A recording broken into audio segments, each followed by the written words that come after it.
Hello guys. आज हम लोग पढ़ेंगे बिहार की कला एवं संस्कृति के बारे में। ठीक, देखते हैं। किसी भी क्षेत्र के संस्कृति जीवन की पहचान में बौद्धिक विरासत के साथ साथ कला, पर्व, त्योहार, मेले, उत्सव और लोगों के रहन सहन का भी महत्वपूर्ण स्थान होता है। कलात्मक दृष्टि से बिहार का इतिहास काफ़ी बहुआयामी तथा समृद्ध रहा। बिहार की कला के इतिहास में स्थापत्य, मूर्ति, चित्र का अद्भुत सम्मिश्रण रहा है। आधुनिक काल में यह परंपरा संगीत, नृत्य, पर्व, त्योहार आदि के रूप में और अधिक विकसित हुई है। बिहार में कला के रूप में स्थापत्य, चित्रकला, संगीत, नृत्य एवं लोक नृत्य, पर्व, त्योहार एवं मेले। ठीक है। स्थापत्य कला की ओर देखें तो स्थापत्य कला मौर्य काल बिहार में कला परंपरा के अस्थायी प्रमाण मौर्य काल से प्राप्त होते हैं। मौर्य काल के दौरान बने राजा प्रसाद स्तंभ, स्तूप, गुफा, राजप्रसाद स्तूप, गुफा स्थापत्य कला के प्रमुख रूप हैं। पटना के कुम्हरार से चंद्रगुप्त मौर्य के राजा प्रसाद के अवशेष मिले हैं। यहाँ से एक विशाल कक्ष का अवशेष मिला है जिसमें 80 स्तंभ थे। ये गोलाकार स्तंभ एकात्मक पत्थर के बने थे। संभवतः यह महल पत्थर के स्तंभ पर लकड़ी से निर्मित था। अशोक ने धर्म प्रचार के लिए एकात्मक पत्थर के स्तंभों का निर्माण करवाया था। इन स्तंभों के शीर्ष पर पशुओं की आकृति जो उल्टे कमल के फूल पर स्थित है। बिहार में यह स्तंभ लौरिया, नंदनगढ़, पश्चिमी चंपारण, लौरिया अरेराज, पूर्वी चंपारण, रामपुरवा, पूर्वी चंपारण और बरसाठ, वैशाली से प्राप्त हुए हैं। ये एकात्म स्तंभ चुनार के धूसर बालू के पत्थर से निर्मित है। इन पर सुंदरता के लिए चमकीली पॉलिश का प्रयोग किया गया है। आजीवक संप्रदाय के अनुयायियों के लिए अशोक एवं उसके पौत्र दशरथ ने बराबर एवं नागार्जुन की पहाड़ियों में गुफाओं का निर्माण करवाया था। गुफाओं के भीतरी भाग पर चमकीली पॉलिश का उपयोग इसकी प्रमुख विशेषता है। मौर्य काल के मूर्ति के अवशेष पटना एवं उसके आसपास से प्राप्त हुए हैं। पटना से यक्ष की दो मूर्तियां प्राप्त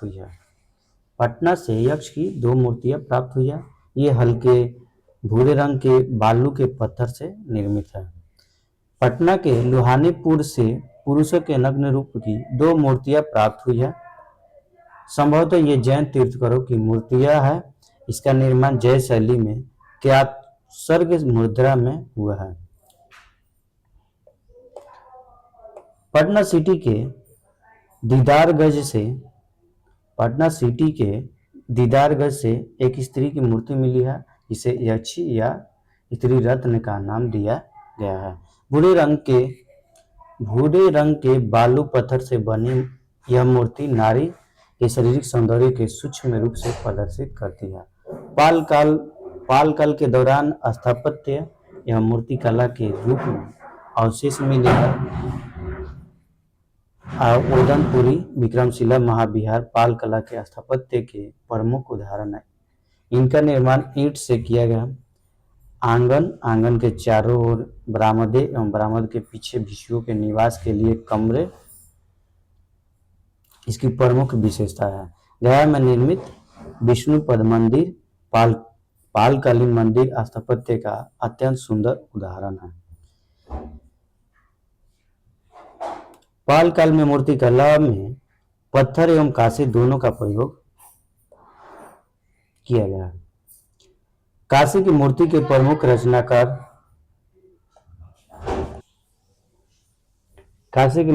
प्रमुख रचनाकार धीमन एवं बिठपाल थे। ये पाल शासक धर्मपाल एवं देवपाल के समकालीन थे। कांसे से बनी ये मूर्तियां सांचे में ढली हुई थी। इसके अनेक नमूने नालंदा एवं कुर्कीहार गया से प्राप्त हुए हैं। पाल काल के पत्थर की मूर्तियां काले बैसाल्ट पत्थर की बनी हुई है। ये पत्थर मुंगेर की पहाड़ियों से प्राप्त किए गए हैं। इन मूर्तियों पर बौद्ध एवं हिंदू धर्म का विशेष प्रभाव था। मध्यकालीन स्थापत्य देखें तो मध्यकालीन स्थापत्य में तुर्की काल की सबसे महत्वपूर्ण इमारत बिहार शरीफ स्थित मालिक इब्राहिम या मालिक बया का मकबरा है। इसका निर्माण 1353 ईस्वी में हुआ। इस पर तुगलक शैली का प्रभाव था। अफगान शैली का सर्वप्रथम अफगान शैली का सर्वश्रेष्ठ नमूना शेरशाह का मकबरा है। इसका निर्माण सासाराम में 1545 ईस्वी के मध्य हुआ। झील के मध्य अष्टकोणीय आकार का मकबरा एवं अष्टकोणीय आकार का यह मकबरा एक चबूतरे पर बना है, जिसके चारों तरफ सीढ़ियां। इसकी छत एक बृहद गुंबद है। इसके अतिरिक्त सासाराम में हसन खां एवं इस्लाम शाह का भी मकबरा यह सासाराम में ही है। हसन खां एवं इस्लाम शाह का मकबरा है। मुगल शैली की इमारत बिहार में सबसे सुंदर उदाहरण 1617 ईस्वी में निर्मित शाह दौलत का मनेर स्थित मकबरा है। इसे जहांगीर के शासनकाल में बिहार के प्रांतपति इब्राहिम खां काकर ने बनवाया था।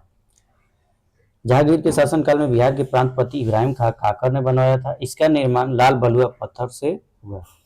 सुंदर जालिया, ऊंचा चबूतरा एवं भव्य गुंबद इसके मुख्य आकर्षक है। यूरोपीय स्थापत्य देखें तो यूरोपीय स्थापत्य गौथिक शैली में पटना संग्रहालय, पटना कॉलेज भवन तथा बांकीपुर चर्च एवं पटना सिटी स्थित पादरी की हवेली प्रमुख उदाहरण है। इस पर हॉलैंड शैली का प्रभाव था। नवीन यूरोपीय शैली में पटना का राजभवन, पटना सचिवालय एवं उच्च न्यायालय का निर्माण करवाया गया और गोलघर यूरोपीय कला के गुंबद कला का प्रमुख नमूना। हिंद इस्लामी शैली में पटना संग्रहालय एवं सुल्तान पैलेस का निर्माण कराया गया। चित्रकला देखें तो चित्रकला में पटना कलम 18वीं शताब्दी में पटना में मुगल शैली, ब्रिटिश शैली एवं स्थानीय कला शैली के सम्मिश्रण में एक नवीन चित्रकला शैली का उद्भव हुआ, जिससे पटना कलम शैली का नाम दिया गया। इस कला की प्रमुख विशेषता लघु चित्रों का निर्माण। इसका निर्माण कागज तथा हाथी दांत पर किया जाता है। इसमें मुगलों की भव्यता की जगह सामान्य पर्व, त्योहार, उत्सव, जीव जंतु एवं सामान्य जीवन के चित्रों की प्रधानता दी गई थी। मधुबनी चित्रकला देखें तो मिथिला क्षेत्र की महिलाओं द्वारा इस कला के रूप को प्रचलित किया गया। इसके प्रमुख रूप भित्ति चित्र एवं औरीपन है। प्रकृति रंगों पर निर्भर इस चित्रकला में धार्मिक एवं वनस्पति चित्रों की प्रधानता है। बिहार की प्रमुख प्रचलित चित्रकला है कौन? मधुबनी चित्रकला। मंजूषा चित्रकला यह कला बिहार के भागलपुर एवं उसके आसपास अंग प्रदेश में प्रचलित है। यह स्थानीय लोक कला जिसमें लोक गाथा को चित्रण द्वारा प्रस्तुत किया जाता है। इसमें कहानी को क्रमिक एवं श्रृंखलाबद्ध रूप में चित्रित किया जाता है। यह कला बिहुला और बिसहरी की लोक कथा पर आधारित है। थंका चित्रकला गौतम बुद्ध के जीवन एवं उनकी शिक्षाओं से संबंधित चित्रकला थंका चित्रकला कहा जाता है। थंका तिब्बती भाषा का शब्द है। इसका अर्थ है लपेटा जा सके। इसका अर्थ होता है जिसे लपेटा जा सके। थंका चित्रकला भारतीय तिब्बती संस्कृतियों का सम्मिश्रण शैली है। संगीत कला देखें तो संगीत कला बिहार में उत्सव, त्योहार एवं शुभ अवसरों पर स्थानीय संगीत का प्रचलन रहा। चैत माह में गाया जाने वाला लोकगीत, फाल्गुन माह में होली के अवसर पर गाए जाने वाले लोकगीत, कजरी या सावन के समय युवक युवतियों द्वारा गाए जाने वाला लोकगीत, बारहमासा इसमें वर्ष के प्रत्येक माह की विशेषताओं को गीत द्वारा वर्णन किया जाता है। जांच सारी यह महिलाओं द्वारा चक्की अथवा जांता का उपयोग करते समय गाया जाने वाला लोकगीत है। जांत सारे नाचारी देखे तो भगवान शिव की स्तुति में गाया जाता है। यह प्रख्यात कवि विद्यापति के गीतों का संकलन है। सोहर देखे तो शिशु के जन्म पर महिलाओं द्वारा गाया जाता है। सुमंगली या लगनी विवाह के शुभ अवसर पर महिलाओं द्वारा गाया जाता है लगनी या सुमंगली। बटोहिया देखे तो देशभक्ति से भरा गीत है। यह गीत श्री रघुवीर नारायण की रचना है। बटोहिया ये देशभक्ति से भरा गीत है। फिरंगिया देखे तो यह देशभक्ति से भरा गीत है। इसका प्रचलन स्वतंत्रता आंदोलन के समय बहुत अधिक था। पूर्वी देखे तो पूर्वी बिरहनिया अपनी दयनीय स्थिति का वर्णन गीत द्वारा करती है। लोक नृत्य एवं लोक नाट्य देखे जोगिया नृत्य होली के अवसर पर गांव की टोली एवं गीत होली के अवसर पर गांव की टोली द्वारा गीत एवं नृत्य किया जाता है। लौंडा नृत्य शुभ अवसरों एवं त्योहारों में पुरुषों द्वारा स्त्री का रूप धारण करके नृत्य किया जाता है। करिया झूमर नृत्य देखें तो मिथिला क्षेत्र में प्रचलित स्थानीय नृत्य है। इसमें लड़कियां समूह में गाती और नृत्य करती है। झिंझिया नृत्य यह नृत्य ग्रामीण लड़कियों और महिलाओं द्वारा किया जाता है। इसमें मुख्य लड़की अपने सर और छिद्र वाला घड़ा रखती है और उसके अंदर दीप जलाकर नृत्य करती है। झिंझिया नृत्य। सामा चकेवा देखे तो कार्तिक माह में लड़कियों और महिलाओं द्वारा नाट्य के रूप में किया जाता है। यह भाई बहन से संबंधित नाट्य है। साम चकेवा। डोमकच देखे तो डोमकच यह विवाह के अवसर पर बारात चले जाने के बाद घर की महिलाओं द्वारा किया जाता है। यह हास्य से संबंधित नाट्य होता है।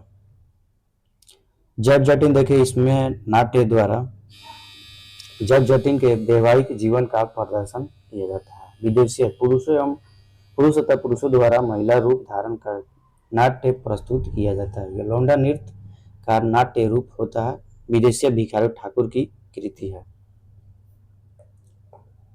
पर्व त्योहार देखें तो पर्व त्योहार में बसंत पंचमी बिहार में माघ शुक्ल पंचमी को बसंत पंचमी मनाया जाता है। यह छात्रों के बीच सरस्वती पूजा के रूप में अधिक लोकप्रिय है। रामनवमी देखे भगवान राम के जन्मोत्सव पर चैत मास में शुक्ल पक्ष के नवमी को शुक्ल पक्ष के नवमी को रामनवमी मनाया जाता है। इस अवसर पर रामायण का पाठ किया जाता है एवं झांकी निकाली जाती है। होली देखे तो फागुन माह की पूर्णिमा का यह त्योहार बड़ी धूमधाम से रंग गुलाल के साथ मनाया जाता है। शिवरात्रि देखे तो भगवान शिव एवं माता पार्वती के विवाह के अवसर पर यह मनाया जाता है। रक्षाबंधन देखे तो श्रावण माह की पूर्णिमा का यह त्योहार मनाया जाता है। इसमें बहन भाई की कलाई पर राखी बांधती है, अपने रक्षा का वचन लेती है। तीज देखे तो यह व्रत सुहागन महिलाओं अपनी पति की लंबी उम्र के लिए करती है। इसमें महिलाएं कठोर उपवास करती है। जन्माष्टमी देखे तो भगवान श्री कृष्ण के जन्म के अवसर पर यह त्योहार भाद्र मास की अष्टमी को मनाया जाता है। विजयदशमी देखे आश्विन माह की 10वीं तिथि को बुराई पर अच्छाई की जीत के रूप में मनाया जाता है। इसी दिन रावण का पुतला दहन किया जाता है। दीपावली देखे तो कार्तिक माह के अमावस्या के त्योहार यह त्योहार मनाया जाता है। यह भगवान राम द्वारा रावण का वध कर अयोध्या लौटने के उपलक्ष्य में मनाया जाता है। गोवर्धन पूजा दीपावली के अगले दिवस पर यह त्योहार मनाया जाता है। इस दिन घर में गाय बैल आदि पशुओं की पूजा की जाती है। छठ पूजा देखें तो बिहार के सबसे प्रमुख त्योहार है। यह कार्तिक मास की 5वीं एवं 6ठी तिथि को यह त्योहार मनाया जाता है। इस अवसर पर व्रती उपवास में रहकर सूर्य एवं जल की पूजा करते हैं। गुरु गोविंद सिंह जयंती सिखों के 10वें गुरु गोविंद सिंह के जन्म दिवस पर शोभा यात्रा निकालकर इसे मनाया जाता है। गुरु गोविंद सिंह का जन्म स्थान पटना बिहार में है। महावीर जयंती जैन धर्म के 24वें तीर्थंकर भगवान महावीर स्वामी के जन्म के अवसर पर चैत माह में मनाया जाता है। बुद्ध जयंती देखें तो वैशाख पूर्णिमा को भगवान बुद्ध के जन्म के अवसर पर बुद्ध जयंती मनाई जाती है। मेला देखें तो मेले हरियर क्षेत्र मेला एशिया का सबसे बड़ा पशु मेला सोनपुर में गंडक नदी के किनारे में आयोजित होता है। स्थानीय स्तर पर यह सोनपुर मेला के नाम से प्रसिद्ध है। हरियर क्षेत्र मेला एशिया का सबसे बड़ा पशु मेला सोनपुर में गंडक नदी के किनारे आयोजित किया जाता है। इसे सोनपुर मेला के नाम से भी जाना जाता है। कार्तिक पूर्णिमा मेला यह कार्तिक पूर्णिमा के दिन सोनपुर गंगा में स्नान के रूप में लगता है। इस दिन लोग गंगा स्नान करके हरिहर नाथ की पूजा करते हैं। इसी दिन सोनपुर मेला का 1 मास के लिए प्रारंभ होता है। वैशाली का मेला महावीर की जन्म स्थली में चैत्र मास में वैशाली मेले का आयोजन किया जाता है। जानकी मेला देखे तो सीतामढ़ी में सीता माता की जन्मस्थली पर चैत्र मास में जानकी मेला का आयोजन किया जाता है। सौराठ मेला देखे तो मिथिलांचल मधुबनी में शादी विवाह के सुगम बनाने के लिए इस मेले का आयोजन किया जाता है। यह मेला प्रति वर्ष जेठ या आषाढ़ माह में लगता है। इसमें पिता अपनी पुत्री के लिए योग्य वर को चुनते हैं। पितृपक्ष मेला प्रत्येक वर्ष सितंबर अक्टूबर माह में इसका आयोजन किया जाता है। इस मेले में हिंदू धर्म के लोग अपने पूर्वजों के मोक्ष के लिए फल्गु नदी के तट पर पिंडदान करते हैं। मंदार मेला बांका जिले में मंदार पहाड़ी पर प्रत्येक वर्ष मकर संक्रांति के अवसर पर मंदार मेला लगता है। मलमास मेला राजगीर में मलमास माह में लाखों भक्त गर्म पानी के झरने में स्नान करने एवं पूजा करने आते हैं। बिहार के विभूति एवं उनके उपनाम देखते हैं। कुंवर सिंह को बाबू, राजेंद्र प्रसाद को देशरत्न एवं अजातशत्रु, जयप्रकाश नारायण को लोकनायक, श्री कृष्ण सिंह को बिहार केसरी के से नाम से जाना जाता है। कर्पूरी ठाकुर को जननायक, अनुग्रह नारायण सिंह को बिहार विभूति के नाम से जाना जाता है। वैद्यनाथ मिश्र को नागार्जुन के नाम से जाना जाता है। जगजीवन राम को बाबू जी के नाम से और बाबू नाम से कुंवर सिंह को। रामधारी सिंह दिनकर को देखे तो राष्ट्रकवि के नाम से।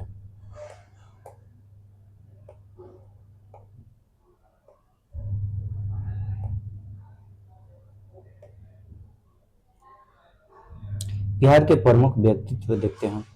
प्राचीन काल में गौतम बुद्ध बौद्ध धर्म के संस्थापक गौतम बुद्ध थे। उनका जन्म 563 ईस्वी में शाक्य कुल के क्षत्रिय थे और उन्हें ज्ञान की प्राप्ति बोधगया निरंजना नदी फल्गु नदी के तट पर बोधि वृक्ष के नीचे हुआ। 483 ईस्वी में कुशीनगर महापरिनिर्वाण की प्राप्ति हुई और उन्होंने मध्य मार्ग का प्रतिपादन किया। महावीर स्वामी देखे तो महावीर स्वामी का जन्म 540 ईस्वी में वैशाली के कुंडल ग्राम में हुआ और उनका संबंध ज्ञात्री कुल से था और वे जैन धर्म के 24वें एवं अंतिम तीर्थकर हुए। उन्हें 12 वर्षों की कठोर तपस्या के पश्चात जिम्बिक ग्राम में रिजुफलका नदी के तट पर साल वृक्ष के नीचे कैवल्य ज्ञान की प्राप्ति हुई और उन्हें 468 ईस्वी में पावापुरी में मोक्ष की प्राप्ति हुई। चंद्रगुप्त मौर्य चाणक्य की सहायता से नंद वंश समाप्त कर 321 ईस्वी में चंद्रगुप्त मौर्य ने मौर्य वंश की स्थापना की। उन्हें प्रथम बार भारत के विशाल साम्राज्य को संगठित रूप प्रदान किया। चाणक्य कौटिल्य चंद्रगुप्त मौर्य के राजनीतिक गुरु एवं प्रधानमंत्री चाणक्य थे। उन्होंने राजनीति एवं प्रशासनिक विषय पर आधारित अर्थशास्त्र की रचना की। अशोक देखे तो अशोक मौर्य वंश का सबसे महान शासक अशोक चंद्रगुप्त मौर्य का पौत्र एवं बिंदुसार का पुत्र था। अशोक अपने शांति, सद्भाव और जन कल्याणकारी शासन के लिए प्रसिद्ध था।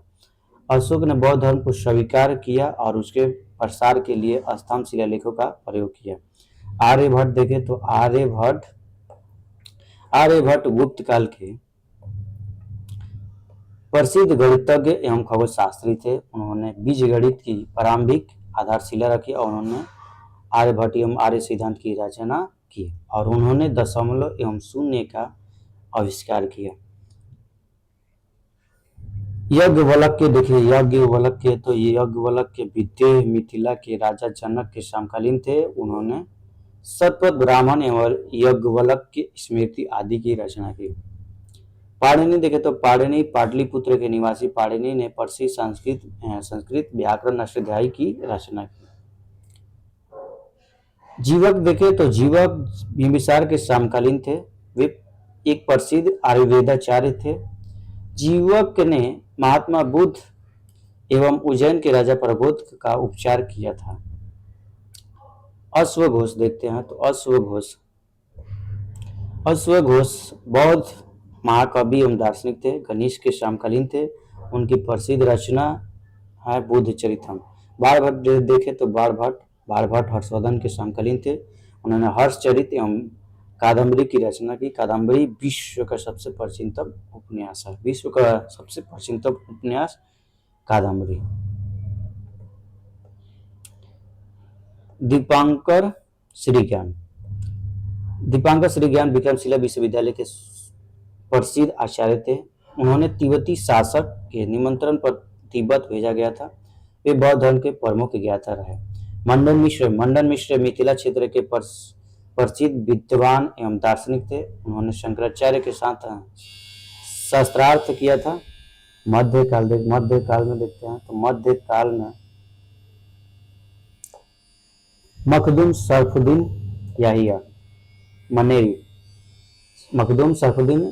मनेरी यह 14वीं सदी में बिहार के प्रसिद्ध सूफी संत थे। उन्होंने फिरदौसी के संप्रदाय बिहार में प्रचार प्रसार किया। शेर शाह भारत के सर्वश्रेष्ठ अफगान शासक जिसने मुगल सत्ता को समाप्त कर सूर्य वंश की स्थापना की। शेर शाह को उसके प्रशासनिक सुधारों के लिए विशेष रूप से जाना जाता है। शेर शाह ने जन कल्याण के लिए कृषि, संचार, यातायात आदि में व्यापक सुधार किए। विद्यापति देखे तो विद्यापति बिहार के दरभंगा के प्रसिद्ध श्रृंगार रस के कवि थे और उनकी मैथिली एवं संस्कृत की रचनाएं काफी प्रसिद्ध है। उनकी प्रमुख संस्कृत रचनाएं में पुराण संग्रह, विद्यासागर और गंगा काव्यावली प्रमुख है। उन्हें मैथिली कवि कोकिल भी कहा जाता है विद्यापति को। गुरु गोविंद सिंह देखे तो गुरु गोविंद सिंह को सिख धर्म के 10वें गुरु और इनका जन्म हुआ था 1666 ईस्वी में पटना में। उन्होंने सिखों के लिए पंच ककार केश, कंघा, कड़ा, कृपाण और कक्षा को अनिवार्य किया और 1708 ईस्वी में नांदेड़ में एक अफगानी द्वारा उनकी हत्या कर दी गई थी। आधुनिक काल में देखें तो आधुनिक काल में पीर अली पटना सिटी के पुस्तक विक्रेता जिसने पटना में 1857 की क्रांति बिगुल फूका और अंग्रेजों से संघर्ष के पश्चात उन्हें फांसी की सजा दे दी गई थी। वीर कुंवर सिंह को देखें तो जगदीशपुर के जमींदार जिसने 1857 की क्रांति में बिहार के नेतृत्व किया और 75 वर्ष की आयु में उन्होंने 1 वर्ष तक अंग्रेजों से संघर्ष कर कठिन चुनौती दी। डॉक्टर सच्चिदानंद सिन्हा देखें तो पृथक बिहार के निर्माण के रूप में इन्हें जाना जाता है। संविधान सभा के प्रथम अस्थायी अध्यक्ष थे। मौलाना मजरुल हक बिहार के मुस्लिम स्वतंत्रता सेनानियों में सबसे अग्रणी थे। उन्होंने अशोक एवं खिलाफत आंदोलन में सक्रिय भूमिका निभाई और पटना में 1920 ईस्वी में सदाकत आश्रम की स्थापना की। गांधी जी ने उन्हें देशभूषण कहे। मौलाना मजरुल हक को डॉक्टर राजेंद्र प्रसाद स्वतंत्र भारत के प्रथम राष्ट्रपति थे। उनका जन्म 3 दिसंबर 1884 ईस्वी को सीवान के जीरोदेई में हुआ। 1906 ईस्वी में बिहार छात्र सम्मेलन में सक्रिय भूमिका में आए और वे चंपारण सत्याग्रह, अशोक आंदोलन से भारत छोड़ो आंदोलन सक्रिय रहे और संविधान सभा के वे अस्थायी अध्यक्ष बने। हसन इमाम पटना के निवासी हसन इमाम पेशे से बैरिस्टर थे। उन्होंने स्वतंत्रता आंदोलन में, खिलाफत आंदोलन, सबनी अवज्ञा आंदोलन में सक्रिय रूप से भाग लिया और बिहार में साइमन कमीशन के विरोध का नेतृत्व किया। हसन इमाम ने भिखारी ठाकुर का जन्म 1887 ईस्वी में हुआ जो सारण के कुतुबपुर में हुआ। वे भोजपुरी के लोक गायक, लोक कलाकार थे। भोजपुरी को शेक्सपियर कहा जाता है। भिखारी ठाकुर को इनकी सबसे प्रसिद्ध कृति विदेशिया है। सर सुल्तान अहमद पटना विश्वविद्यालय के प्रथम भारतीय कुलपति थे। 1937 ईस्वी में वायसराय की कार्यकारी परिषद के सदस्य बने और 1941 में भारत सरकार के विधि सदस्य नियुक्त हुए। डॉक्टर सत्येंद्र प्रसन्न सिन्हा बिहार के प्रथम भारतीय गवर्नर बने। उन्होंने असहयोग आंदोलन के दौरान 1921 ईस्वी में बिहार उड़ीसा के गवर्नर पद से इस्तीफा दे दिया। राजकुमार शुक्ल चंपारण के प्रसिद्ध किसान नेता थे जिन्होंने किसानों की दुर्दशा के प्रति कांग्रेस एवं गांधी जी का ध्यान खींचा। और मोहम्मद यूनुस देखे तो 1937 के चुनाव के पश्चात बिहार के प्रथम प्रधानमंत्री मुख्यमंत्री का पद ग्रहण किया। मोहम्मद यूनुस। डॉक्टर श्री कृष्ण सिंह इनका जन्म 1887 में नवादा के खनवा में हुआ, लेकिन उनका पैतृक गांव शेखपुरा के बरबीघा में। बिहार के सक्रिय स्वतंत्रता सेनानी रहे जो स्वतंत्र बिहार के पहले मुख्यमंत्री बने। डॉक्टर श्री कृष्ण सिंह। रामधारी सिंह दिनकर हिंदी के प्रख्यात लेखक, कवि एवं निबंधकार थे। उनका जन्म 1908 ईस्वी में बेगूसराय के सिमरिया में हुआ। रामधारी सिंह दिनकर का जन्म बेगूसराय के सिमरिया में हुआ। उन्हें स्वतंत्रता पूर्व विद्रोही कवि के रूप में भी जाना जाता है। स्वतंत्रता के पश्चात उन्हें राष्ट्र कवि के रूप में जाना जाता है। इनकी प्रमुख रचना रामधारी सिंह के देखें तो कुरुक्षेत्र हो गया, उर्वशी हो गया, हुंकार, रेणुका, दशवंती आदि। फणीश्वर नाथ रेणु देखे तो इनका जन्म 1921 में अररिया जिले में फारबिसगंज के औरोही में हुआ था। हिंदी उपन्यासों में उन्हें आंचलिक लेखक के रूप में जाना जाता है। इनकी प्रमुख रचना देखें तो महिला आचार, फणीश्वर नाथ रेणु। अनुग्रह नारायण सिन्हा इनका जन्म 1887 ईस्वी में हुआ। औरंगाबाद के पोईआवा में हुआ और उन्होंने 1917 के चंपारण सत्याग्रह में गांधी जी का साथ दिया और स्वतंत्रता पश्चात उन्होंने बिहार सरकार में मंत्री का पद संभाला और बिहार विभूति की संज्ञा दी जाती है। जयप्रकाश नारायण इनका जन्म 1902 ईस्वी में बिहार के सारण के सिताफ दियारा गांव में हुआ था। लोकनायक के नाम से प्रसिद्ध जयप्रकाश नारायण राजनीतिक जीवन का सविनय अवज्ञा आंदोलन से प्रारंभ हुआ और उन्होंने 1942 ईस्वी की क्रांति में विशेष भूमिका निभाई। उन्होंने आजाद दस्ता का गठन किया। कौन? जयप्रकाश नारायण। और स्वतंत्रता पश्चात 1975 ईस्वी में संपूर्ण क्रांति का नेतृत्व भी किया जयप्रकाश नारायण ने। और 1965 ईस्वी में मैग्सेसे पुरस्कार भी दिया गया था जयप्रकाश नारायण को। स्वामी शाहजहां सरस्वती को देखें तो स्वामी शाहजहां सरस्वती को भारत के किसान आंदोलन का जनक कहा जाता है। उन्होंने सन्यासी जीवन को व्यतीत करते हुए किसानों के अधिकारों के लिए संगठन का नेतृत्व किया और 1929 ईस्वी में उन्होंने बिहार प्रांतीय किसान सभा का गठन किया और 1936 ईस्वी में भारतीय किसान सभा की स्थापना की। बिहार प्रांतीय किसान सभा का गठन 1929 में और भारतीय किसान सभा का गठन 1936 ईस्वी में की। स्वामी शाहजहां सरस्वती उन्होंने हुंकार पत्रिका में अपने विचार प्रस्तुत किए। कर्पूरी ठाकुर इनका जन्म 1924 ईस्वी में बिहार के समस्तीपुर में हुआ। उन्हें गरीबों के मसीहा के रूप में जाना जाता है। स्वतंत्रता पश्चात वे बिहार के दूसरे उप मुख्यमंत्री बने। बाद में वे 1970 ईस्वी में मुख्यमंत्री बने। कर्पूरी ठाकुर। राहुल संकीर्त्यायन हिंदी के प्रमुख साहित्यकार थे। मूल नाम केदारनाथ पांडे था। उनका जन्म 1893 ईस्वी में उत्तर प्रदेश के आजमगढ़ में हुआ। उनके ज्ञान भंडार के लिए उन्हें महापंडित की उपाधि दी गई थी। उन्होंने बिहार किसान आंदोलन में प्रमुखता से भाग ली और उन्होंने सिवान के अनवारी सत्याग्रह का नेतृत्व किया। राहुल संकीर्त्यायन इन्हें महापंडित भी कहा जाता है और ये अनवारी सत्याग्रह का नेतृत्व भी किया। इनका जन्म 1893 ईस्वी में हुआ। खान बहादुर खुदा बख्श खां इनका जन्म 1842 ईस्वी में सिवान के उखोई में हुआ और उन्होंने पटना के प्रसिद्ध खुदा बख्श लाइब्रेरी की स्थापना की। स्वतंत्रता पश्चात इसे राष्ट्रीय धरोहर मानते हुए 1969 ईस्वी में संसद द्वारा प्रस्ताव के तहत इसका नियंत्रण भारत सरकार द्वारा किया जाने लगा। राम वृक्ष बेनीपुरी, इनका जन्म 1899 ईस्वी में मुजफ्फरपुर के बेनीपुर गांव में हुआ था और इन्होंने स्वतंत्रता आंदोलन में सक्रिय भूमिका निभाई और जेल भी गए। उन्होंने युवक नामक समाचार पत्र का संपादन भी किया। कौन? राम वृक्ष बेनीपुरी। उनकी प्रमुख रचना माटी की मूरत, चिता के फूल, संगमित्रा, तथागत आदि।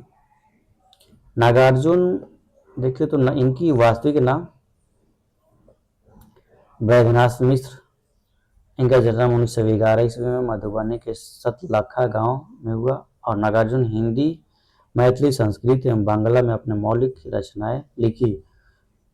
उनकी प्रसिद्ध रचनाएं युगधारा, प्यासी पथराई आंखें, बाई चनमा, सतरंगी पंखे वाली, तालाब की मछलियां। बिस्मिल्लाह खां, उस्ताद बिस्मिल्लाह खां का जन्म 1916 ईस्वी में बिहार के बक्सर के डुमराव गांव में हुआ। वे शहनाई वादन के लिए विश्व प्रसिद्ध थे। उन्होंने प्रथम स्वतंत्रता दिवस 15 अगस्त 1947 ईस्वी में लाल किले में शहनाई वादन किया और 2001 में उन्हें भारत रत्न से सम्मानित किया गया।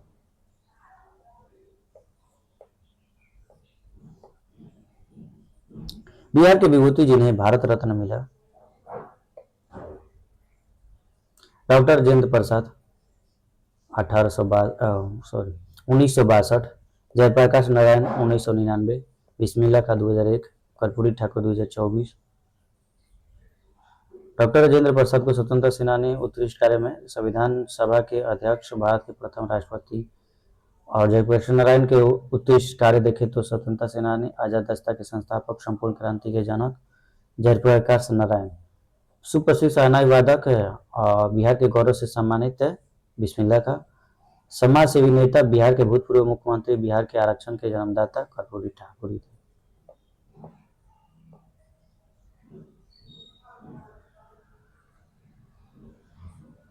बिहार में विशेष विविध देखते हैं।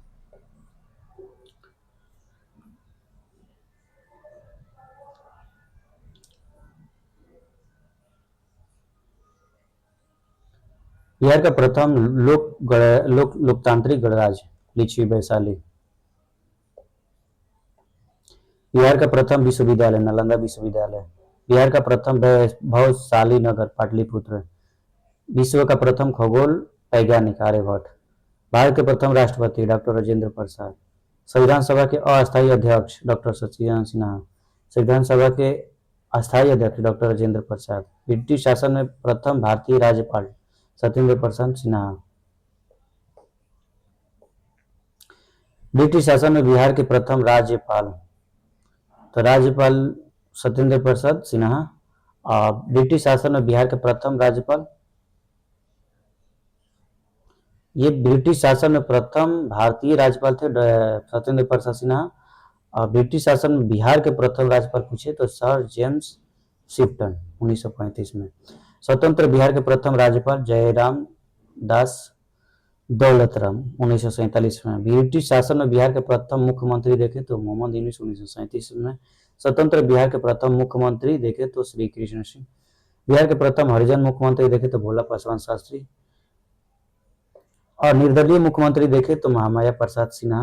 मुस्लिम मुख्यमंत्री देखे बिहार के तो अब्दुल गफूर। बिहार की प्रथम महिला मुख्यमंत्री देखे तो श्रीमती राबड़ी देवी। पटना उच्च न्यायालय के प्रथम मुख्य न्यायाधीश देखे तो सर एडवर्ड मेनार्ड बेस जेम्स कैमियर। पटना उच्च न्यायालय की स्थापना 3 फरवरी 1916 ईस्वी को। पटना उच्च न्यायालय के प्रथम भारतीय मुख्य न्यायाधीश सर सैयद फजल अली। सर्वोच्च न्यायालय के प्रथम बिहारी मुख्य न्यायाधीश भुवनेश्वर प्रसाद सिन्हा। विधानसभा के प्रथम अध्यक्ष रामदयालु सिंह। विधानसभा के प्रथम अध्यक्ष रामदयालु सिंह। विधान परिषद के प्रथम सभापति राजीव रंजन प्रसाद सिंह। बिहार के प्रथम ज्ञानपीठ पुरस्कार पाने वाले रामधारी सिंह दिनकर। बिहार के प्रथम अशोक चक्र पाने वाले व्यक्ति रणधीर वर्मा। प्रथम बिहार के प्रथम हिंदी समाचार पत्र बिहार बंधु 1874। बिहार का प्रथम अंग्रेजी साप्ताहिक समाचार पत्र दी बिहार हेराल्ड 1875। प्रथम हिंदी समाचार पत्र देखें तो हिंदी समाचार पत्र में आ जाएगा सर्वहितैषी।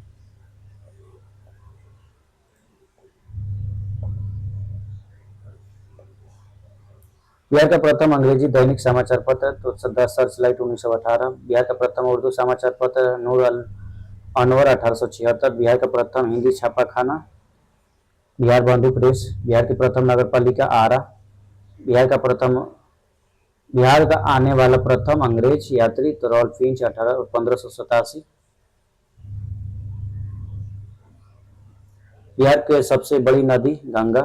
बिहार का सबसे बड़ा नगर पटना। सबसे बड़ा हवाई अड्डा जयप्रकाश नारायण हवाई अड्डा पटना। सबसे बड़ा railway junction Patna junction. Bihar का सबसे बड़ा प्लेटफॉर्म सोनपुर। बिहार का सबसे बड़ा सड़क पुल महात्मा गांधी सेतु पुल। बिहार का सबसे बड़ा मेला सोनपुर मेला हरिहरनाथ। बिहार का प्रथम तेल शोधक कारखाना बरौनी रिफाइनरी।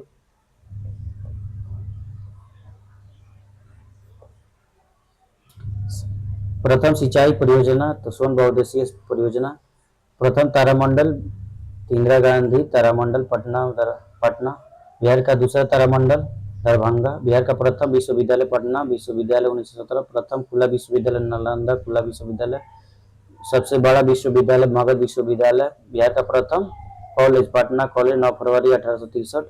बिहार का सबसे गर्म जिला गया। बिहार का सबसे ठंडा जिला गया। बिहार का सबसे बड़ा जिला पश्चिमी चंपारण। बिहार का सबसे छोटा जिला शिवहर।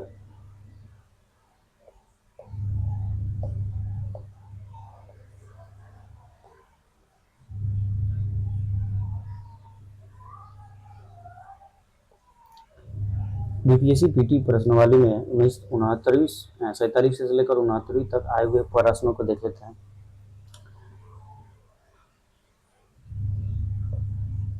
मैथिली भाषा का विकास निम्नलिखित में से किसके शासनकाल में के दौरान शुरू हुआ? कर्नाटक राजवंश। कब बिहार पहली बार ब्रिटिश शासित भारत के तहत बंगाल प्रेसिडेंसी से अलग हुआ? 1912 ईस्वी में। भारतीय हस्तशिल्प के संदर्भ में बिहार में सुजनी क्या है? एक प्रकार की कढ़ाई। बिहार में विक्रमशिला विश्वविद्यालय के संबंध में निम्नलिखित कथनों पर विचार कीजिए। यह